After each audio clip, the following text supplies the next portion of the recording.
What's up, Guardians, and welcome back to another Destiny gameplay video. In this video, I'm going to be sharing some of my tips and strategies for maintaining your composure when you're being pushed by the opponent. And this is something that's going to benefit you pretty heavily in something like Trials of Osiris. A lot of times you go against some pretty aggressive teams. And I've been asked a number of times after posting some videos of my Trials gameplay where people ask how I maintain my composure. And I'm pretty calm and collected when I'm being pushed. So first and foremost, positioning is huge. You never want to show your back. So notice here on the radar, I have someone now behind me instead of just the guy that's in front of me who had my attention. He had my aggro. So my only option really here is just to break straight and to run through that opening, turn around after I break line of sight. Now notice, because I did that, those two opponents ended up engaging each other, and one finished the other off. So now I just kind of reset the engagement, kind of looking around for targets. The guy that got the kill jumps back up. I know that I have my magnetic grenade cooled down. I'm enjoying using my defender and rumble right now, and I'm drawing guys back into a bottleneck where I can engage them. So positioning is huge. Notice here again, I see on the radar someone coming up behind me. So I break straight and then I turn around and engage. Now I would go all the way across this opening, but I stop short because notice here in the freeze frame you see an opponent running across the opening on the opposite side. So I stop short, turn around and engage, and then jump right back and do another 180 just in case that guy did choose to pursue me. Another thing that's important when you're engaging people who are pushing you is when you make a decision about how you're going to engage them. You normally have more than one option, but when you make a decision about which way you're going to engage them, you really just have to stick with it. And so that if you hesitate, if you say, okay, well in this instance, maybe I should just cut and run, but you're maybe in between switching weapons or whatever it may be, if you hesitate, second guess yourself, then that hesitation can and will get you killed pretty frequently. Even if it's not the right decision, like here, it was not the right decision to engage this guy with a sniper. As soon as I saw him blink, the right decision would have been to switch to my primary, drop a grenade in the direction that he's blinking, and then engage him with my primary. That would have been the right thing to do. Going for the quick scope, I don't think was the right call there, but it's the decision that I made, and I stuck with it, and I didn't hesitate, and so it paid off in some pretty good dividends there.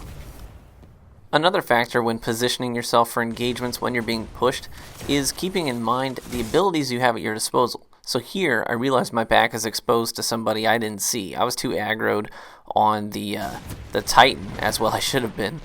And so I see that blip on my radar as I'm taking damage, and just instantly just go ahead and shade step. And that gives me, what that does for you essentially is that it puts you into third person, so you can evade and get a beat on your opponent before you come out of the shade step. So now I'm hurting. I know the Titan is still on the prowl. I see him jump up to come over and engage, so I come over here to regenerate my shields. But when I come over here, I see off to the left another opponent. So I just shade step back to assist my teammate here. Unfortunately, I don't get the kill in time to save his life, but then I shade step back out of the area and come around cover, pull this guy in, and finish him off.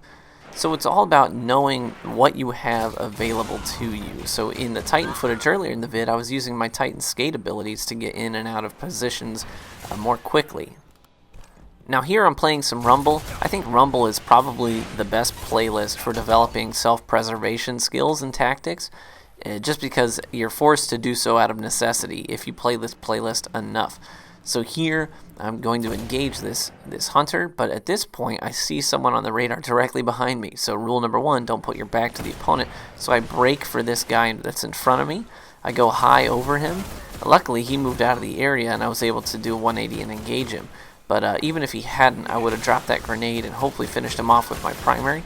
And then once the rebel sort of clears itself, I can move up on the last remaining guy and finish him off with my melee ability. I know that my warlock has extended range, so that's going to help me out in this instance.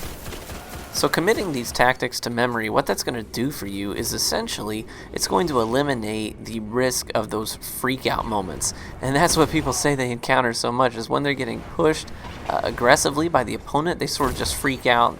And they don't know what to do. They can't think quickly enough to make an informed reaction. So keeping these things in mind, making habits out of them, that's going to cut down on your reaction time. So you're gonna react much more quickly.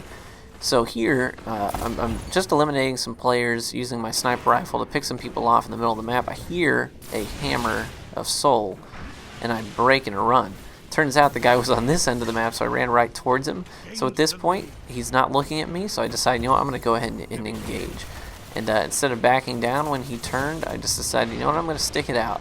And I was able to trade with him. Trading with a hammer of soul titan, I say, is a win every time. Unless it's they only need one kill left in the game, then just run, obviously. But usually a trade with a hammer of soul, hey, that's a good thing. In this clip here, I was able to get out of a bad situation where I was being pushed, and here's how it happened. You know, I pick off a snipe, but here I notice, man, I got my back to their spawn. They're going to be coming up behind me after I've taken a few out. They're going to be spawning up behind me. So I know I need to push forward. I try to take this guy out with a snipe, but I miss it. So I'm just going to bum rush him and try and get around the corner. And luckily my teammate was there to provide some assistance. But that's how I was able to get out of there. Basically that radar awareness and knowing, okay, here's my window. I got to take this or else I'm going to die. So I took my window and it paid off in that instance. So make your decision and stick with it boldly. Don't second guess yourself or hesitate. Don't put your back to people on the map. And make that radar your best friend in the whole wide world, so that you know how to position yourself strategically. Lastly, just remember that an immobile target is really, really easy to hit, but a mobile target is hard to track. They gotta watch their radar as you break lines of sight, as you run around corners. It's just going to make the experience that much more difficult for them. So make sure that you are always constantly moving, especially when you're getting pushed. Because ultimately, your mobility can be the one thing that saves your life and helps you preserve kill streaks, helps you get out of engagements, into new ones. That's what's going to give you the edge over your competition, is how you move. That is immensely, immensely important. Well, Guardians, I hope that these tips have been helpful. These are the things that I do just instinctually that help me preserve my life, help me keep my composure as I rely on these strategies pretty much on a game-by-game basis in Destiny and in other shooters. So we'll catch you in the Crucible. Feel free to leave me any kind of feedback you want in the comment section. Bah.